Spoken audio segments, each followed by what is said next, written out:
ಎಲ್ರಿಗೂ ನಮಸ್ಕಾರ. ಓಂ ಶ್ರೀ ಮಾತ್ರೇ ನಮಃ.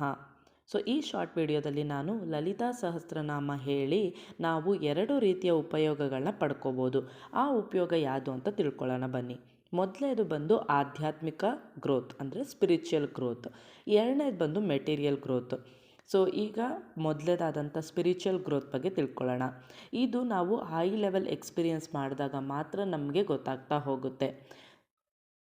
ಸೊ ಇದನ್ನು ನಾವು ಸತತವಾಗಿ ನಾವು ಲಲಿತಾ ಸಹಸ್ರನಾಮ 2 ವರ್ಷ ತನಕ ಓದಿದಾಗ ನಾವು ಈ ಒಂದು ನಮ್ಮ ದೇಹದಲ್ಲಿ ಈ ಅನುಭವನ ಪಡ್ಕೋಬೋದು. ಇದು ಒಬ್ಬೊಬ್ಬರು ಆತ್ಮಕ್ಕೂ ಒಂದೊಂದು ಥರ ಇರುತ್ತೆ. ಕೆಲವೊಬ್ಬರು 6 ತಿಂಗಳಿಗೇ ಲಲಿತಾ ಸಹಸ್ರನಾಮ ಓದ್ತಾ ಓದ್ತಾ ತಮ್ಮ ಒಂದು ಆಧ್ಯಾತ್ಮಿಕ ಜರ್ನಿನ ರೂಢಿಸ್ಕೊಬೋದು, ಇಲ್ಲ ಮೆಟೀರಿಯಲ್ ಗ್ರೋತ್ ಆಗ್ಬೋದು. ಮಿನಿಮಮ್ ಅಂತ ಅಂದ್ರೂ 6 ಮಂತ್ಸ್ ಸತತವಾಗಿ ನೀವು ಲಲಿತಾ ಸಹಸ್ರನಾಮ ಓದಿದಾಗ ನೀವು ಆ ಶಕ್ತಿಯನ್ನು ಎಕ್ಸ್ಪೀರಿಯನ್ಸ್ ಮಾಡ್ಬೋದು ನಿಮ್ಮ ಒಂದು ಆತ್ಮದಲ್ಲಿ.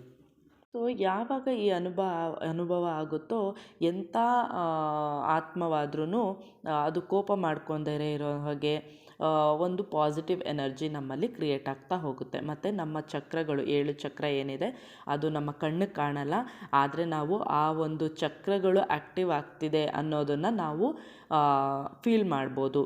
ಅಂದರೆ ತಾಯಿಯ ಒಂದು ಶಕ್ತಿಯಿಂದ ನಾವು ಎಲ್ಲ ಚಕ್ರ ಅಂದರೆ ಮೂಲಾಧಾರದಿಂದ ಪ್ರತಿಯೊಂದು ಚಕ್ರನ ಭೇದಿಸ್ತಾ ನಾವು ಆಗ್ನೇಯ ಚಕ್ರದಿಂದ ಶಿವನನ್ನು ಕಂಡು ನಂತರ ನಾವು ಸಹಸ್ರಾರ ಚಕ್ರದಲ್ಲಿ ಶಿವನ ಒಂದು ಎನರ್ಜಿಗೆ ಕನೆಕ್ಟ್ ಆಗ್ಬೋದು ತಾಯಿಯ ಕೃಪೆಯಿಂದ. ನಂತರ ಅಲ್ಲಿ ಸಹಸ್ರಾರ ಚಕ್ರದಲ್ಲಿ ಶಿವ ಮತ್ತು ಶಕ್ತಿ ಬೇರೆ ಅಲ್ಲ ಅನ್ನೋ ಅರಿವು ನಮಗೆ ಮೂಡುತ್ತೆ. ಆ ಟೈಮಲ್ಲಿ ನಮಗೆ ಈ ಪ್ರಪಂಚದ ಎಲ್ಲ ಸುಖಕ್ಕಿಂತ ಇದು ನಿಜವಾದ ಸುಖ ಅಂತ ನಮಗೆ ತಿಳಿಯುತ್ತೆ.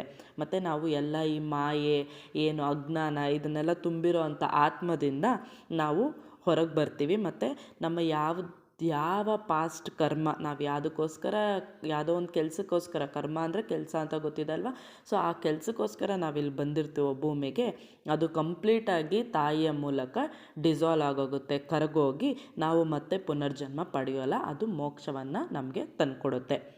ಇದು ಸ್ಪಿರಿಚುವಲ್ ಗ್ರೋತ್ ಒಂದು ಎಫೆಕ್ಟ್ ಆಗಿರುತ್ತೆ. ಇನ್ನು ಮೆಟೀರಿಯಲ್ ಗ್ರೋತ್ ಅಂದರೆ ಸಾಮಾನ್ಯ ಜನರು, ನಮ್ಮಂಥ ಜನರು ಆಸೆ ಪಡುವಂಥ ಎಲ್ಲ ಪ್ರತಿಯೊಂದು ಆಸೆಗಳನ್ನು ತಾಯಿ ಈಡೇರಿಸ್ಕೊಳ್ಳೋಕ್ಕೆ ಶುರು ಮಾಡ್ತಾರೆ. ಸೊ ಇದನ್ನು ನೀವು ಎಕ್ಸ್ಪೀರಿಯನ್ಸ್ ಮಾಡ್ಬೋದು. ಇದಕ್ಕೂ ಸಹ ನೀವು ಒಂದು 6 ತಿಂಗಳ ತನಕ ನೀವು ಲಲಿತಾ ಸಹಸ್ರನಾಮವನ್ನು ನೀವು ಭಯ ಭಕ್ತಿಯಿಂದ ಮತ್ತು ಇಷ್ಟದಿಂದ ಓದಿದಾಗ ನಿಮಗೆ ಇದು ತಿಳಿಯುತ್ತಾ ಬರುತ್ತೆ. ಮೊದಲೆಲ್ಲ ನೀವು ಅಂದ್ಕೊಂಡಿದ್ದ ಹಾಗೆ ನಡೆಯೋಕ್ಕೆ ಶುರು ಆಗುತ್ತೆ. ನೆಕ್ಸ್ಟು ನೀವು ಮುಂಚೆನೇ ನೀವು ಏನು ಫಲ ಸಿಗುತ್ತೆ ಅನ್ನೋದನ್ನು ಸಹ ಪ್ರಿಡಿಕ್ಟ್ ಮಾಡ್ಬೋದು. ಧನ್ಯವಾದಗಳು.